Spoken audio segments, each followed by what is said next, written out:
الحمد لله نحمده ونستعينه ونستغفره ونؤمن به ونتوكل عليه ونعوذ بالله من شرور أنفسنا ومن سيئات أعمالنا من يهده الله فلا مضل له ومن يضلله فلا هادي له ونشهد أن لا إله إلا الله وحده لا شريك له الذي أرسله بالحق بشيرا ونذيرا وداعيا إلى الله بإذنه وسراجا منيرا أما بعد أعوذ بالله من الشيطان الرجيم بسم الله الرحمن الرحيم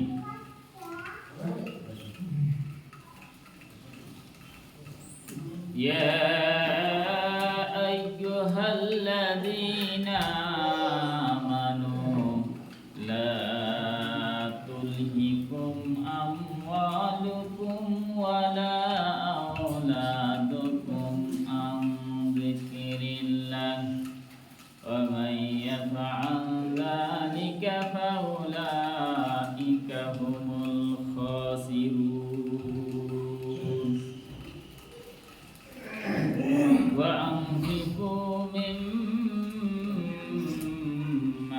رزقناكم من قبل أن يأتي أحدكم الموت فيقول رب لولا أخرتني إلى أجل قريب فأصدق وأكن من الصالحين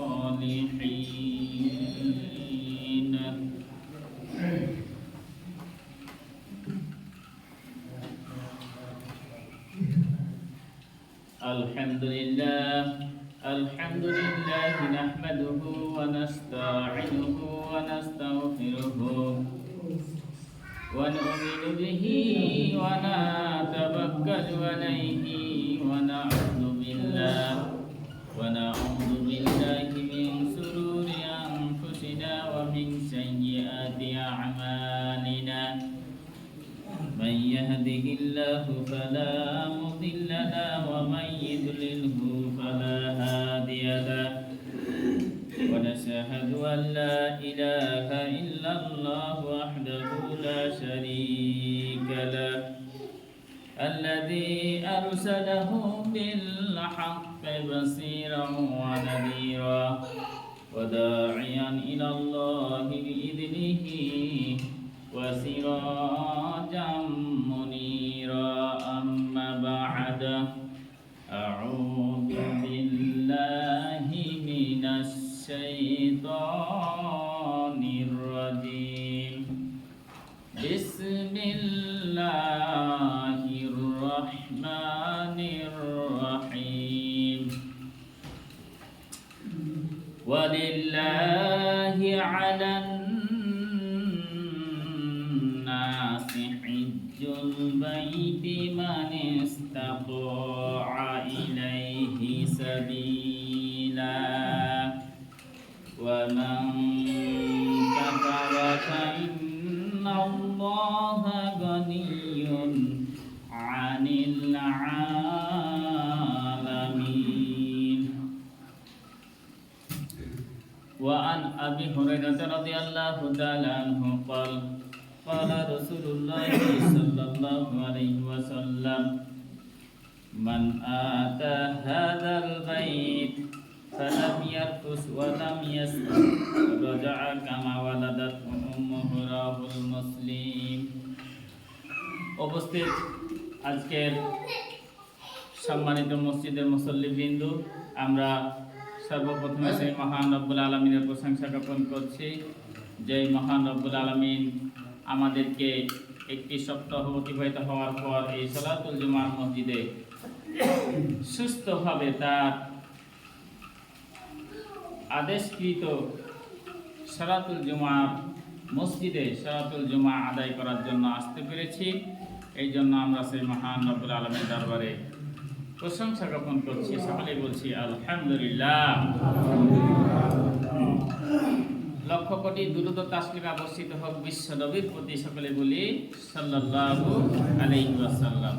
প্রিয় হাজিরিন, আমি আপনাদের সামনে মহাগ্রন্থ বইছে আল কোরআনুল কারীম থেকে সূরাতুল আল ইমরান ৯৭ নম্বর আয়াত তেলাওয়াত করেছি এবং রাসূলুল্লাহ সাল্লাল্লাহু আলাইহি ওয়াসাল্লামের অগণিত হাদিস থেকে মুসলিম শরীফের একটি হাদিস তেলাওয়াত করেছি। এই আয়াতের পাশাপাশি আজ আরও কিছু আয়াত এবং এই হাদিসের পাশাপাশি আরও কিছু হাদিসকে সামনে রেখে আজকে সংক্ষিপ্ত পরিসরে জুমার খুতবা শেষ করব। মা তাওফিক ইল্লা বিল্লাহ, তাওয়াক্কালতু আলাইহি মুনিব। আজকের আলোচনার বিষয়বস্তু হচ্ছে হজ। যেহেতু এখন হজ্জের সময়, সেহেতু গত জুমায় যে আলোচনা করছিলাম জীবনের লক্ষ্য উদ্দেশ্য, ওটা আরও আলোচনা আছে, ওটা থাক। আজকে হজ সম্বন্ধে একটু আলোচনা করা যাক, যেহেতু সামনে আপনার হজের মৌসুম চলে আসতেছে। তাই এই বিষয়টাই আজকে আপনাদের সামনে যতটুকু পারা যায় সংক্ষিপ্ত পরিসরে তুলে ধরার চেষ্টা করবো। মা তাওফিক ইল্লা বিল্লাহ, তাওয়াক্কালতু আলাইহি মুনিব। সম্মানিত হাজিরিন, আল হজ ইসলামের 5টি রকন। কয়টি রকন বলেছিলাম? ইসলামের 5টি রকন বা খুঁটি বা স্তম্ভ। তার মধ্যে সবচেয়ে শেষ নাম্বার 5 নাম্বারটা হচ্ছে হজ। এই হজ হচ্ছে আরবি শব্দ, আল হাজ্জুন, এটা হচ্ছে আরবি শব্দ। এই হজ্জের আবিধানিক অর্থ হচ্ছে আল কসদু, মানে হচ্ছে ইচ্ছা পোষণ করা, মনে মনে সংকল্প করা। কি সংকল্প করা? একে যদি বলা যায় যে হজ কাকে বলা হয়, ইসলামী পরিভাষায় হজ কাকে বলা হয়, তাহলে ইসলামী পরিভাষায় যদি হজের সংজ্ঞা আমরা জানতে চাই, তাহলে বলতে পারি এভাবে: একটা নির্দিষ্ট সময়ের মধ্যে আল্লাহ তাআলার আদেশকৃত বাইতুল্লাহ শরীফ, কাবা শরীফ তাওয়াফ করার পাশাপাশি আরও যে হজ্জের আনুষ্ঠানিক কার্যক্রমগুলো রয়েছে, নির্দিষ্ট সময়ের মধ্যেই আপনাকে এই ঘরে যাওয়ার জন্য সংকল্প করতে হবে। যদি সংকল্প করতে পারে তাহলে তাকে হজ বলা হয়। কারণ একদিনে কি কেউ হজ করতে পারে? মনে করেন যে এখনো হজের কিন্তু সময় আছে। আমাদের হজের জন্য তারিখ কোনটা? 10ই জিলহজ। তাহলে 10ই জিলহজ কিন্তু আমাদের হজের ফাইনাল তারিখ। সেই দিন হচ্ছে হজ সম্পাদিত হবে। তো তার আগে থেকে আমরা 1 বছর, 2 বছর, 5 বছর, কেউ আরও আগে থেকে আপনার কি প্রস্তুতি নেই যে আমি 2030 সালে হোক, 2025 সালে হোক, 2040 সালে হোক, আল্লাহ যদি আমাকে হায়াতে তাইয়্যিবা দান করেন, বাঁচিয়ে রাখে, তাহলে ইনশাআল্লাহ হজ করব, এরকম নিয়ত করে না অনেকে। আল্লাহ বলছেন এটাই হচ্ছে হজের সংজ্ঞা, যে একটা নির্দিষ্ট সময়ে আল্লাহর ঘরকে জিয়ারত করার উদ্দেশ্যে যে তওয়াফ করে, যে জিয়ারত করে, একে বলা হয় আরবিতে হজ। এখন হজ কখন ফরজ হয়েছিল যদি আমরা জানি, এর মতপার্থক্য রয়েছে। কেউ বলছেন 5ম হিজরিতে, আর কেউ বলছেন 6ষ্ঠ হিজরিতে। অধিকাংশ 6ষ্ঠ হিজরির মত, যে মক্কা থেকে মদিনায় যখন নবী করিম সাল্লাল্লাহু আলাইহি সাল্লাম হিজরত করে চলে আসলেন, 5ম অথবা 6ষ্ঠ হিজরিতে হজকে কি করা হয়েছে? ফরজ করা হয়েছে। আবার কেউ কেউ বলছেন 9ম হিজরিতে হজ ফরজ হয়েছিল এবং রাসূল সাল্লাল্লাহু আলাইহি সাল্লাম হজ ফরজ হওয়ার পরে জীবনে একবার হজ আদায় করতে পেরেছেন, সেটা হচ্ছে 10ম হিজরিতে। দশম হিজরিতে তিনি মক্কায় বিদায় হজ্জের ভাষণ দিয়েছিলেন। এটা আমরা জানি কি জানি না, যে বিদায় হজ্জের ভাষণ দিয়েছিলেন। যদি পঞ্চম অথবা ষষ্ঠ ধরি, তাহলে নবী করিম সাল্লাল্লাহু আলাইহি ওয়াসাল্লাম আরও 2-3বার কি হজ করতে পেতেন। কিন্তু তিনি নবম হিজরিতে আদেশ হলো যে হজ পালন করো, হজ একটা তোমাকে ফরজ করা হলো। দশম হিজরিতে লক্ষাধিক সাহাবীকে নিয়ে তিনি কি করতেন, হজ পালন করার উদ্দেশ্যে তিনি চলে গেলেন এবং একবার তিনি হজ পালন করেছেন। তার মানে কি, এই যে হজ পালন করা, এটা হচ্ছে কার হুকুম? আল্লাহর হুকুম। এই যে নামাজ পড়তে এসেছি, সালাত পড়তে এসেছি আজকে, এটা কার হুকুম? আল্লাহর হুকুম। এই যে সিয়াম যে চলে গেল একটা মাস, এই সিয়াম পালন করেছি কার হুকুমে? আল্লাহর হুকুমে। নামাজ যে আমরা পড়তে আসছি, এই যে কালেমায় বিশ্বাস স্থাপন করেছি, ঈমান এনেছি, এটা কার হুকুমে? সব আল্লাহর হুকুমে। তাহলে আল্লাহর হুকুমে ঈমান আনলাম, মুসলমান হলাম। আল্লাহর হুকুমে সালাত আদায় করতে এসেছি, আল্লাহর হুকুমে সিয়াম পালন করলাম, আল্লাহর হুকুমে যাকাত দিলাম। এখন হজের ব্যাপারে এসে আল্লাহ হুকুম করছেন, যাদের টাকা পয়সা আছে, যাদের সামর্থ্য আছে, যে কাবা শরীফ গিয়ে ওখানে আল্লাহর হুকুম কৃত যে সমস্ত বিষয়গুলো আল্লাহ পালন করতে বলেছেন, সেগুলো আদায় করা অবস্থায় ওই কয়দিন বাড়ির খরচ বহন করার পর রাস্তা খরচ যদি থাকে কোনো ব্যক্তির উপর, আল্লাহ সুবহানাহু ওয়া তাআলা বলছেন জীবনে একবার হলো তার উপর খরচ হজ করা। এখন আপনি আমি মধুপুর থেকে শুরু করে গোটা বাগমারা থেকে শুরু করে সারা পৃথিবী বা বাংলাদেশের দিকে যদি আমরা লক্ষ্য করতে যাই, হজ করতে বর্তমানে কত টাকা নিচ্ছে? 6 থেকে 6,000-এর মধ্যেই। তাহলে 6 থেকে 6.5-এর মধ্যেই যদি থাকে, তাহলে এখন আপনি আমি বলেন যে বাংলাদেশের 6 লক্ষ টাকা নাই, এইরকম মানে কয়টা ফ্যামিলি পাওয়া যাবে?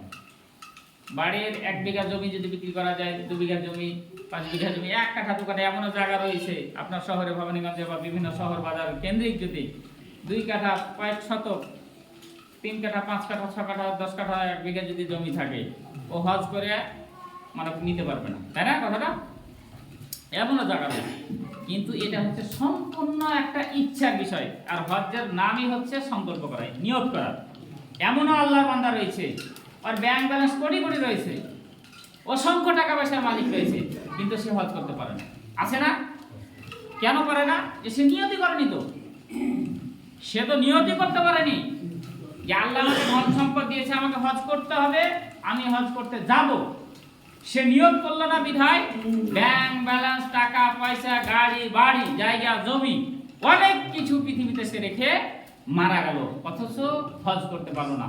অথচ আপনার আমার পাড়া প্রতিবেশীর মধ্যে এমনও লোক রয়েছে যে তার হজ করতে যাওয়ার সময় কিছু টাকা হয়েছে, সে নিয়ত করেছে যে আমি হজ করতে যাবই যাব, আল্লাহ যদি আমাকে তৌফিক দান করেন। আল্লাহ দেখা গেল তার যে কোনো মূল্যে তাকে কবুল করে নেয়। কিন্তু সর্বপ্রথম বান্দাকে হজের জন্য কি করতে হবে? নিয়ত করতে হবে, ইচ্ছা পোষণ করতে হবে, সংকল্প করতে হবে যে আল্লাহ আমাকে টাকা পয়সা দিয়েছে, টাকা পয়সা যদি দেয় তাহলে অবশ্যই আমি কি করব? হজ করতে যাব। কিন্তু আমাদের সংকল্প কি? টাকা পয়সা যেমনি হচ্ছে, কে দেখা গেল যে মাটি বিক্রি করছে, তাই না? ভবানীগঞ্জে কোনটা মাটি বিক্রি করছে, দৌড় দিয়ে দেখা গেল যে মাটি কেনার জন্য আমরা দৌড় দিচ্ছি। ভবানীগঞ্জে যখন হচ্ছে তখন রাজশাহী থেকে বিক্রি করতেছে। আমার টাকা পয়সা যেমনি একটু হচ্ছে, আমরা দেখা গেল যে রাজশাহী থেকে টার্গেট রাখছি। রাজশাহীতে যদি হয়ে যায় তখন দেখা গেল আমরা ঢাকাতে টার্গেট রাখছি। ঢাকাতে যদি হয়ে যায় কানাডার বেগুনপাড়াতে তখন নজর রাখছি, তাই না? আমাদের এমপি মন্ত্রী অনেক আছে না, কানাডার বেগুনপাড়া, সবই বাংলাদেশের লোকজনের বাড়ি ঘর। অথচ দেখা গেল যে আমরা আল্লাহর ঘরকে কেউ খালেস নিয়াতে যে হজ করতে যাব এরকম কিন্তু আমরা নিয়ত করতে পারি। যাও সময় অন্যদিকে চলে যাচ্ছে। তো হজ্জের ফরজ আমরা জানতে পারলাম যে পঞ্চম, ষষ্ঠ অথবা নবম হিজরিতে হজ আল্লাহ রাব্বুল আলামিন ফরজ করেছেন। এই হজ্জের নিয়ম নীতিটা কিন্তু হযরত ইব্রাহিম আলাইহিস সালামের পক্ষ থেকে এসেছে। আল্লাহ রাব্বুল আলামিন হযরত ইব্রাহিম কে আদেশ দিয়েছিলেন যে তোমার স্ত্রী হাজেরা এবং ইসমাইলকে এতে রেখে চলে আসো, মরুভূমির বুকে ফেলে চলে আসো। তিনি আল্লাহর আদেশে মক্কার সেই দুর্গম মরুভূমিতে ফেলে চলে এসেছিলেন হাজরা এবং ইসমাইল আলাইহিস সালামকে। না ছিল না কোনো পানি, না ছিল কোনো ঘরবাড়ি, না ছিল কোনো মানুষ বসবাস করত, একমাত্র আল্লাহর উপর তাওয়াক্কুল করে তাদেরকে ওখানে রেখে চলে আসলেন। হযরতে হাজেরা রাদিয়াল্লাহু তাআলা আনহা ইব্রাহিম আলাইহিস সালামকে বললেন, স্বামী গো, এটা কি আল্লাহর হুকুম? যদি আল্লাহর হুকুম হয়ে থাকে আমি আল্লাহর উপর ভরসা করে এখানে থেকে গেলাম। আল্লাহ রাব্বুল আলামিন হযরত ইব্রাহিম আলাইহিস সালাম বলেন, এটা আল্লাহর হুকুম। তিনি আর কোনো কথা বলেননি, যে আল্লাহ যেহেতু হুকুম করেছেন এখানে থাকার জন্য, নাই কোনো বাড়ি ঘর, নাই কোনো জায়গা জমি, সব মরুভূমি আর মরুভূমি, কিছু যে খাবে কিচ্ছু নাই। আল্লাহর উপর ভরসা করে আল্লাহর হুকুম পালন করতে গিয়ে তিনি তার ছেলে মেয়ে, এই স্ত্রী এবং ছেলেকে রেখে চলে আসলেন। ওই যে সাফা এবং মারওয়া পাহাড়ে 7 চক্কর দিয়েছিল, এই দূর থেকে যখন দেখা যায় আপনার দূরে মনে হয় যে চিক চিক চিক চিক করছে, ওখানে মনে হয় পানি আছে। বালুতে বোঝা যায় না এরকম? যারা বালুতে গেছেন, মরুভূমিতে গেছেন, এইখান থেকে যদি আধা কিলো দূরে বা 1 কিলো দূরে বা 100 গাছ 200 গাছ দূরে যদি তাকা যায়, মনে হবে যে চিক চিক চিক করছে, ওখানে কি আছে? পানি আছে মনে হয়। দৌড় দিল, ওখানে যা দেখা যায় পানি নাই। এই যে সাফা এবং মারওয়াতে 7 চক্কর তিনি দৌড় দিয়েছিলেন। আল্লাহ রাব্বুল আলামিনের কাছে এমন খুশি হয়েছিলেন, অবশেষে ইসমাঈল আলাইহিস সালামের পায়ে যে তিনি গুতা মারলেন, এই গুতার মাধ্যম দিয়ে এই যে বর্তমান যে জমজম কূপ, এই জমজম কূপের সৃষ্টি হয়েছিল। আল্লাহর কাছে এত প্রিয় লেগেছিল, এই যে দৌড়ঝাঁপ করছিল পানির জন্য হাজেরা, আল্লাহ রাব্বুল আলামিন বলছেন, তোমার এই দৌড়ঝাঁপটা আমি কিয়ামত পর্যন্ত গোটা মুসলিমের জন্য একটা নিদর্শন করে দিলাম, যে এখানে যারা হজ করতে আসবে সাই করতে হবে, তাদেরকে সাফা মারওয়ায় 7 চক্কর তাদেরকে দৌড় দিতে হবে। এই হাজিরা যারা এখানে হাজি আছে কি কেউ আছে? না, করতে হয় না? এটা হচ্ছে কি হযরতে হাজরা রাদিয়াল্লাহু তাআলা আনহা ওই যে দৌড় দিছিল, ওই পালন আপনাকে কি প্রত্যেক হাজিকে কিন্তু করতে হয়। আর জমজম কূপের পানি আজকে আমরা খাই, আল্লাহই জানে। জমজম কূপের যে পানি, আল্লাহর নবী বলছেন, কেউ যদি জমজম কূপের পানি যে উদ্দেশ্যে খাবে, আল্লাহ বলছেন সেই উদ্দেশ্য তার কবুল করা হবে। এখন ওই জমজম কূপের পানির কেউ যদি আপনারই করে যে আল্লাহ যত গুনাহ করেছি সব গুনাহ আমার মাফ করে দাও, তাহলে আল্লাহর কথা কখনো মিথ্যা হতে পারে? মিথ্যা হতে পারে? এখন জমজম কূপের পানি খেয়ে আপনি ওখানে নিয়োগ করলেন যে আল্লাহ জমজম কূপের পানি খাচ্ছে, আর বলছেন যে কি সব গুনাহ মাফ করে দাও, তাহলে তো আমাদের হাজী সাহেব যারা আছেন, ওই হজ করে আসার পর আর তো খারাপ কাজ করার কথা না। হিসাব মতো তো তাই, যে ওখানে আল্লাহ বলছেন জমজম কূপের পানি যে নিয়তে খাবে, তাহলে ওখানে কেউ কি বলে যে এখান থেকে যাবো, হাজির ট্যাগ নিলাম, যাই আরো দোকানে ব্যবসা করি, আরো ব্যবসায়ীকে বেশি ঠকাবো লোকজনকে। যারা যে ব্যবসা করে কেউ কি ওখানে গিয়ে এই নিয়ত করে আসে হজ থেকে, যে এই যে একটা ট্যাগ পেলাম, একটা জুব্বা পেলাম, একটা টুপি পেলাম, একটা আমার একটা সার্টিফিকেট পেলাম যে হাজী সাহেব মানুষকে ঠকাতে পারে? এরকম আমাদের সমাজে আছে না? হ্যাঁ, অনেক হাজী সাহেব বলে, বাবা পশ্চিমে গেছিলাম বাবা, তোমাকে কি ঠকাবো, অথচ দেখালো হাজী সাহেব 37 কেজি 40 কেজি কি দিছে, 37 কেজির 40 কেজির বস্তা 1 মনকে 37 কেজি চালিয়ে দিচ্ছে। শেষ পর্যন্ত বলছে যে বাবা পশ্চিমে গেছিলাম, কি দেখেছিলাম, হজে গেছিলাম। আমি কি মিথ্যা কথা বলতে পারি? অনেক হাজী সাহেব আমাদের সমাজে এইরকম আছে। তার বোঝা যাচ্ছে যে জমজম কূপের পানি শুধু খেলে হবে না, আগে সর্বপ্রথম কি করতে হবে? আপনাকে নিয়াত করতে হবে, খালেস দিল নিয়ে আসতে হবে আপনাকে আমাকে। আল্লাহ রাব্বুল আলামিন বলেন, ওয়ালিল্লাহি আলান নাসি হিজ্জুল বাইতি মান ইসতাতাআ ইলাইহি সাবিলা ওয়া মান কাফারা ফাইন্নাল্লাহা গানিয়্যুন আনিল আলামিন। আল্লাহ রাব্বুল আলামিন বলেন, কাদের উপর হজ ফরজ? আল্লাহ স্পষ্টভাবে বলে দিলেন, পৃথিবীর বুকে অসংখ্য মুসলমান ছড়িয়ে ছিটিয়ে রয়েছে, বিভিন্ন দেশে বিভিন্ন জায়গায় অসংখ্য মুসলমান বসবাস করছে। আল্লাহ রাব্বুল আলামিন বলছেন, ওই সমস্ত মুসলমানের উপর হজকে আমি ফরজ করে দিলাম যাদের সামর্থ্য রয়েছে কাবা ঘর যাওয়া, সামর্থ্য যাদের রয়েছে, যে আমি হজ করতে গেলাম, এই যে 3 মাস সময় লাগে, এই 3 মাসে তার ফ্যামিলি যাতে চলতে পারে এই রকম টাকা পয়সা রয়েছে, এবং সে যে হজ করতে যাবে এই যে ভাড়া খরচ রাস্তার পাথেও যে খরচটা হয় এই খরচটা সে বহন করার সমর্থ রাখে। আল্লাহ সুবহানাহু ওয়া তাআলা বলছেন যে এই মুসলমানের উপর জীবনে একবার হলো হজ খরচ। আচ্ছা, আমি একটা দেখলাম, আপনার ফেসবুকে দেখলাম যে বাংলাদেশ থেকে সৌদি আরব আপনার মোটামুটি 3000 কত কিলোমিটার, আর ইন্দোনেশিয়া থেকে সৌদি আরব 9000-এর উপর কিলোমিটার। তাহলে কোথায় 3000 আর কোথায় 9000? তাদের হজ করতে খরচ হয় বাংলাদেশি টাকা 2 লক্ষ একটু উপর, আর আমাদের তার থেকে 4000 কিলোমিটার কম, প্রায় 5000-4000 কিলোমিটার কম রাস্তা হওয়ার পর আমাদের খরচ কত? তাদের চাইতে ডবলের বেশি, তাদের চাইতে ডবলেরও বেশি খরচ। তাদের 2.5 লক্ষর কমে, আর আমাদের খরচ হচ্ছে 5 থেকে 5.5, এমনকি 6 উপর হয়ে যাচ্ছে।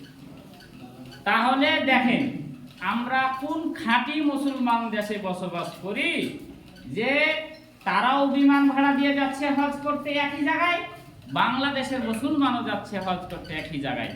এখন আপনি বলেন, বাংলাদেশে এই যে হজ করতে গেল তাদের বিমানে তেল আমাদের চাইতে কম খরচ হয় না তাদের বিমান চলে পানি দিয়ে? একই ডিজেল দিয়ে চলে না, ফুয়েল দিয়ে চলে তো। তাহলে তাদের দেখা গেল যে হ্যাঁ টাকার মান বেশি। তাহলে আমরা তারপরে আবার ইন্ডিয়ায় যদি যাই আমার দেখা গেল যে ইন্ডিয়ার ব্যাপারে কিছুদিন আগে যে গোস্তের ব্যাপারটা তারতম্য চলে আসতেছিল, ইন্ডিয়াতে গোস্তের দাম 150 টাকা 100 টাকা কেউ নিচ্ছিল, আমাদের গোস্তে দেখা গেলো যে 700-800 টাকাতে কি হচ্ছে না, পাওয়া যাচ্ছে না।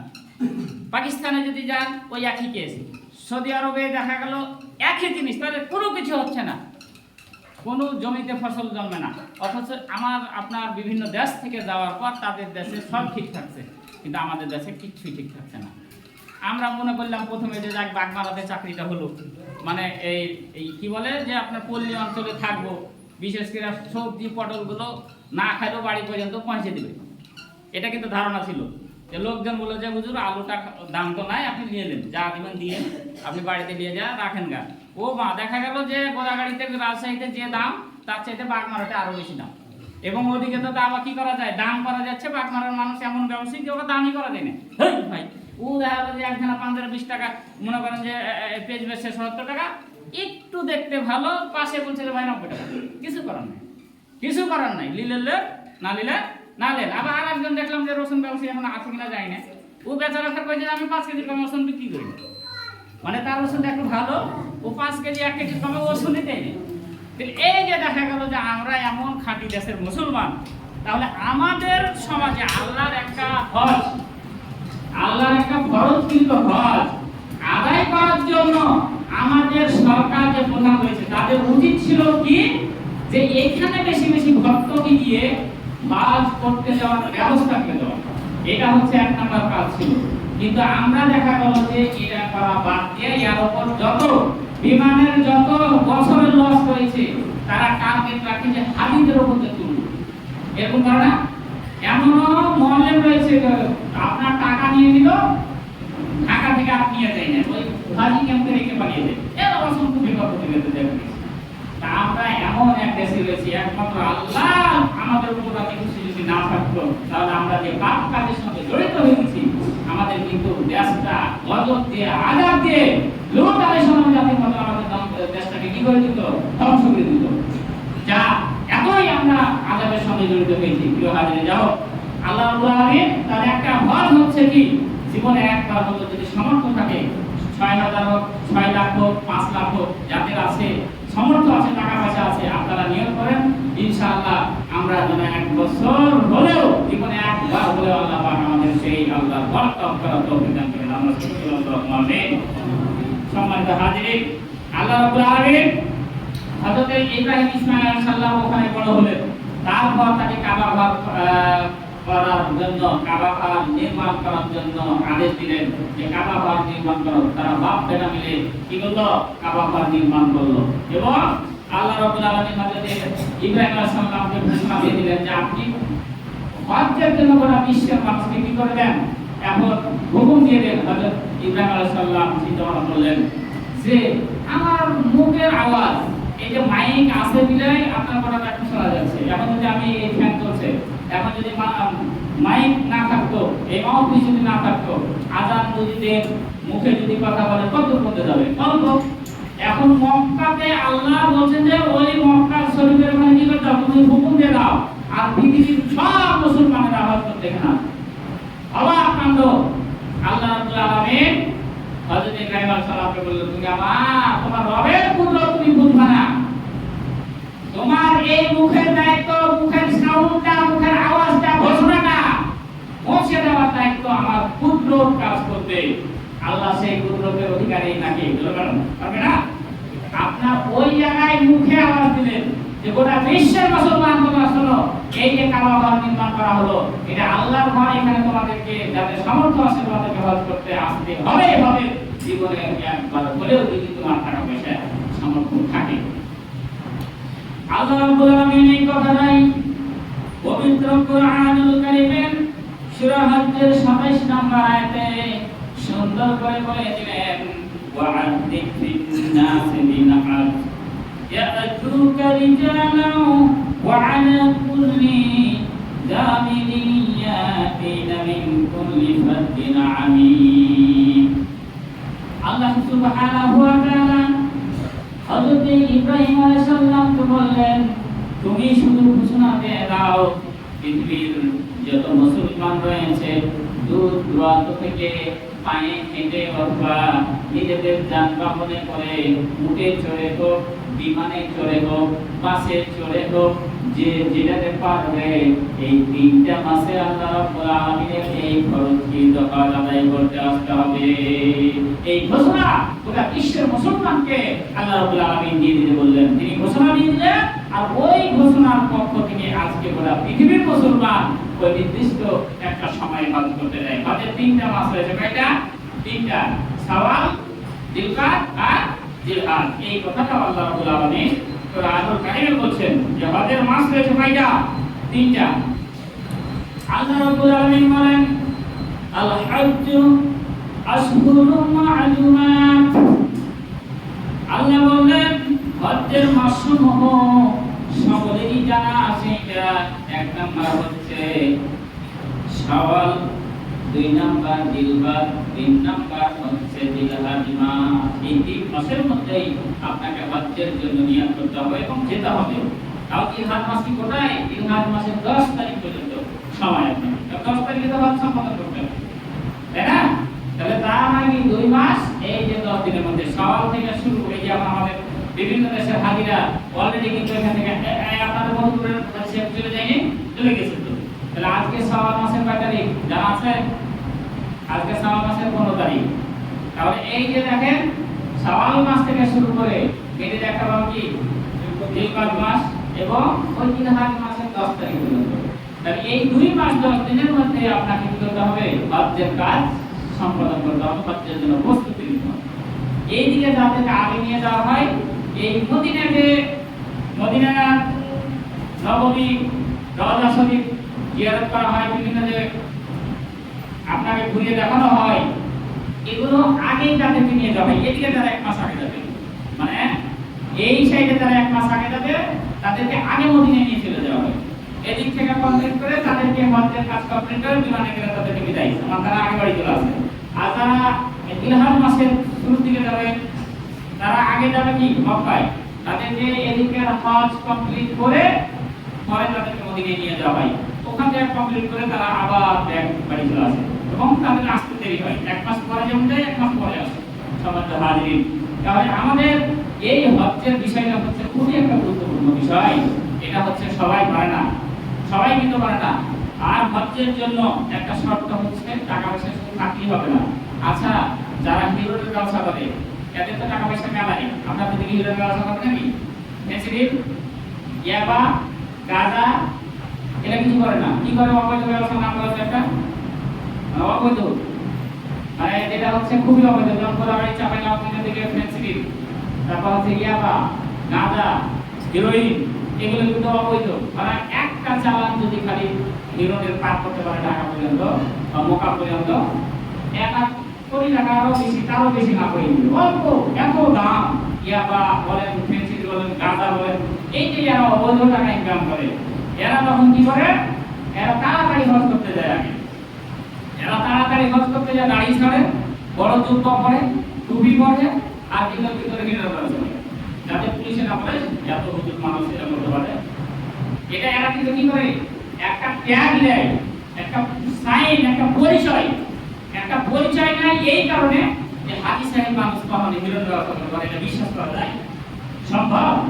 কিন্তু সবই সম্ভব, এই মানুষের দ্বারা সবই সম্ভব। এই যে অবৈধ ব্যবসা, এরা একবার থেকে হজ করতে করতে যদি শহীদ হয়ে যায়, এদের হজ কি হবে না, কবুল হবে না। কেননা হজ কবুল হলে কি হয় শুনেন, হযরত আবু হুরায়রা রাদিয়াল্লাহু তাআলা আনহু বলেন, মান আতা হাদাল বাইত ফালাম ইয়ারফুস ওয়ালাম ইয়াসবুর, যে ব্যক্তি হজ করতে যাবে, কাবা শরীফ হজ করতে যাবে, সে যেন অন্যায় কাজ না করে, সে যেন ফাহিশা কাজ না করে, সে যেন জেনা ব্যভিচার না করে।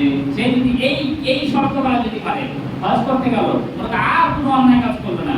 নিয়ত করে নিয়েছি যে আমি হজের সময় তাহলে যখনই আমি ইহরামের কাপড় পরে যখন নিলাম, সিরাইবিহীন কাপড় যখন পরলাম, তখন আপনার জন্য শরীর চুলকানো নিষেধ, শরীরের একটা পশম ফেলা নিষেধ। এই যে দাড়ি আঁচড়ানো নিষেধ, কারণ যদি একটা দাড়ি পড়ে যায়, চিরঞ্জীবী অনেক সময় দাড়ি পড়ে না, আপনি যখন এগুলোর মতো অসংখ্য দাড়ি ছিঁড়ে পড়ে, হাতে যদি একটু চুলকানো দাড়ি পড়ে, আপনার শরীর চুলকানে, যে শরীরের যে লোমগুলো আছে এগুলো ভেসে পড়ে, আপনার যখন মশা লাগে, আপনার মশাটা মারা পড়ে যায় অনেক সবাই। আল্লাহ সুবহানাহু ওয়া তাআলা বলেন, কেউ যদি হজ্জের ইহরাম বেঁধে নেয়, তাহলে সবটা যাবতীয় তার জন্য হারাম হয়ে গেল। সে আর মিথ্যা কথা বলতে পারবে না, সে অন্যায় কাজ করতে পারবে না, সে কোনো মশা মারতে পারবে না, মাছি মারতে পারবে না, কোনো শিকার করতে পারবে না, কাউকে গালি গালাজ জেনা ব্যভিচার কিছুই করতে পারবে না। আল্লাহ সুবহানাহু ওয়া তাআলা বলেন, এইরকম যদি সে করতে পারে, তাহলে রাজা সে হজ থেকে ফিরে আসবে কামা ওয়ালাদাতুহু, যেমন একটা সন্তান জন্মগ্রহণ করলে, আচ্ছা ভূমিষ্ঠ হওয়ার পর সন্তানের পাপ থাকে না নাই? থাকে। একটা সন্তান আজই জন্মগ্রহণ করলে, এই সন্তানের আমলনামায় কোনো কি পাপ থাকে? পাপ থাকে না। আল্লাহ সুবহানাহু ওয়া তাআলা বলছেন, ওই হাজী সাহেবের খাতাতে আর কোনো পাপ থাকে না। তারপর হাজী সাহেব আছে, আইসা বলে কোন সালাম ছাড়বে, আমার জন্য চলে গেছে, এরকম কাজ দেখি দেয় না, একটু বুঝে বুঝি গেছে দিই, এরকম আছে না? আবার হাজী সাহেব দেখা বলে এমন মিথ্যা আইসা, এমন মানে মিথ্যাকে শুরু করে, এমন গালিগালাজ শুরু করে, ও আগে যেরকম ছিল তার থেকে আরো বেশি গালি শুরু করতো, আরো বেশি অন্যায় কাজ শুরু করতো। না হলে বাংলাদেশের যত হাজী রয়েছে, সব হাজীগুলো যদি হজের শিক্ষা নিয়ে বাংলাদেশে চলাফেরা করে, তাহলে কোন সরকারের বাপের ক্ষমতা নাই যে অন্যায় ভাবে চলাফেরা করতে পারে। খালি হজের শিক্ষা যদি নিয়ে যদি চলাফেরা করে, আপনার মতো কোনো মনে করেন যে যদি 10টা হাজী থাকে, এই 10টা হাজী যদি আপনার সঠিকভাবে যদি নিজের মানে পরিবার থেকে শুরু করে নিজের এলাকা যদি ঠিক করে যে হজের শিক্ষা হচ্ছে এটা, অন্যায় কাজ করা চলবে না, কোনো খারাপ কাজ করা চলবে না, কোনো মিথ্যা কথা বলা চলবে না, কোনো মানুষকে ঠকানো চলবে না। আচ্ছা, ওই 10টা হাজীকে যদি শুরু করে তারা মিশন, তাহলে এই মধুপুরকে রাস্তা ঠিক হতে কতদিন লাগে বলতো? আজ থেকে 20 বছর আগে যখন হাজী সাহেবরা সামনে দিয়ে গেছিল, সাধারণ মানুষ হাজী সাহেব যে আসছে তার জন্য রাস্তা ছেড়ে দিয়ে দূরে পালাচ্ছে, বা সাইডে পেশাব ফেরার নাম করে মানে সাইডে পেশাব ফিরতে বসে গেছে ভয়ে, যে হাজী সাহেব কি বলে না বলে, নামাজ পড়তে বলবে বা বিভিন্ন কথা বলবে, এই ভয়ে যে তার সাথে কথা বলবে না, এই জন্য কিন্তু ইয়ে গেছে। কিন্তু এখন হাজী সাহেব আর গাজী সাহেব সাধারণ মানুষ ওই আগেও বিখ্যাত হাজী সাহেব, এখনো বিখ্যাত। এরকম হাজী আছে না নাই? ও আগে জর্দা খেত, জর্দার পরিমাণ আসার পর আরো বাড়িয়ে দিয়েছে। যদি বলে যে ভাই জর্দা খালি কেন, আপনি হজ কিনেছেন, বলে দাঁতের ব্যথা ভাই, দাঁতের ব্যথা, মানে ডাক্তার বলেছে যে তুমি জর্দা আরো বাড়িয়ে দাও, নাহলে তোমার দাঁতের ব্যথা কি হবে না, মানে সারবে না। আগে যে বিড়ি খেতে একটা বলে যে নাসিরে চলবে না, বলি খাও। এরকম হাজী আছে আমাদের সমাজে, আছে। আপনি হয়তো দেখতে পান না, আমি দেখতে পাই না, কিন্তু পাঞ্জাবি ছাপ করতে গেলে মুসলিমের মধ্যে অনেক মুসলিমের মধ্যে আপনাদের সেলাই এবং বিড়ি করা যেতে পারে, এরকমও আশঙ্কা আছে মসজিদের মধ্যে। সিজদা দিতে যাও অনেক সময় কি ওই যে আপনার গ্যাস লাইট পড়ে যায়, অনেক সময় বিড়ির প্যাকেট, সিগারেটের প্যাকেট পড়ে যায়, আছে না এরকম? তাহলে এই সমস্ত হাজি দিয়া আজকে গোটা পৃথিবী, আজকে গোটা দেশে শান্তি হওয়ার কথা ছিল। যত হজ হচ্ছে, এত যে টাকার মানে দাম বেড়ে গেছে, 6 লক্ষ 5 লক্ষ, আচ্ছা হাজির সংখ্যা কমছে কি? হাদিস সঙ্গে তো পাবে না, হাদিস সঙ্গে তারপর দেখা গেল যে আপনার সিরিয়াল পাওয়া যায় না।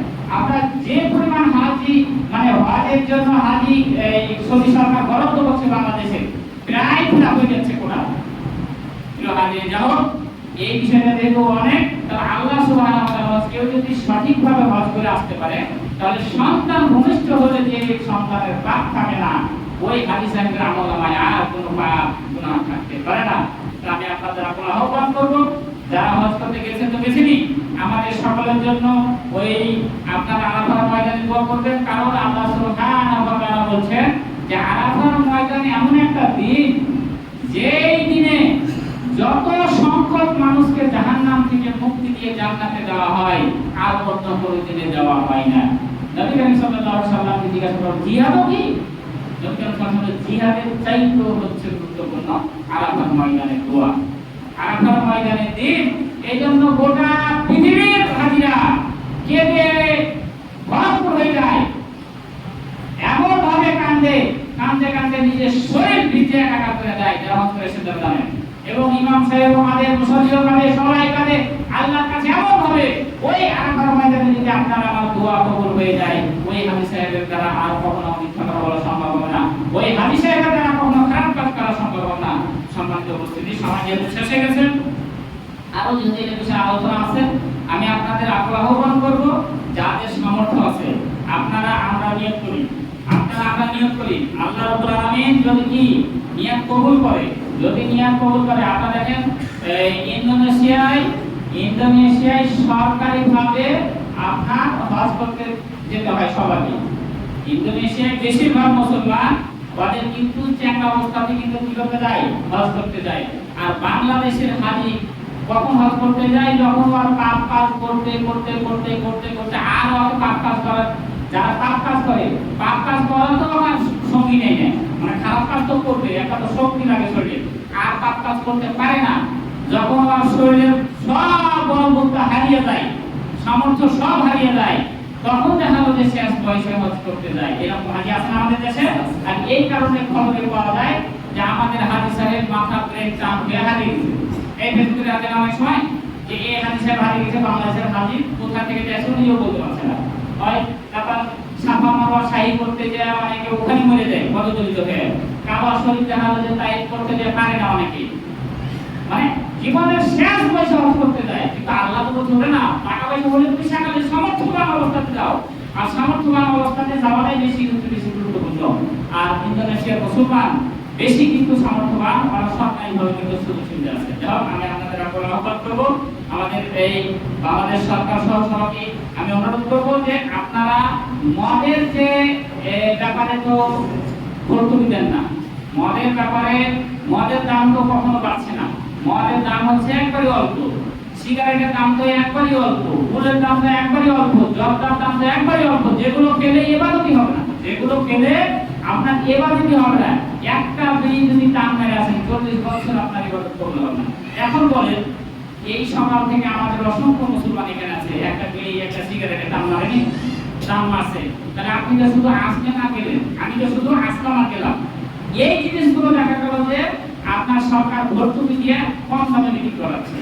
আর ওই সিয়ামের সময় খেজুরগুলোকে নিয়ে আসছে অল্প দামে, যাতে আমাদের বেশি টাকা দামে বিক্রি করছে, যাতে খেজুর দিয়ে না ইফতারি করতে পারে। তখন বলছে কি যে ভোট দিয়ে ইফতারি করো, মন্ত্রী সাহেবরা কি বলছে, ভোট দিয়ে ইফতারি করো।